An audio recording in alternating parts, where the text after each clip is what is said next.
matamisin ko to. Nagpakulo ako ng tubig na may asukal na pula.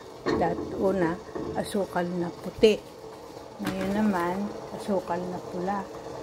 Minatamis ko para sa pie. Hahaluan na lang ito ng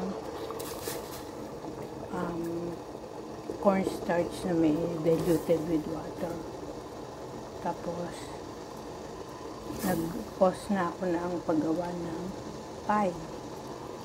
Yung minatamis na peach. Unti-unti kasi baka tumalsik. Kailangan ng sabay-sabay kasi para sabay-sabay na kuluan. Basta makuluan lang yan.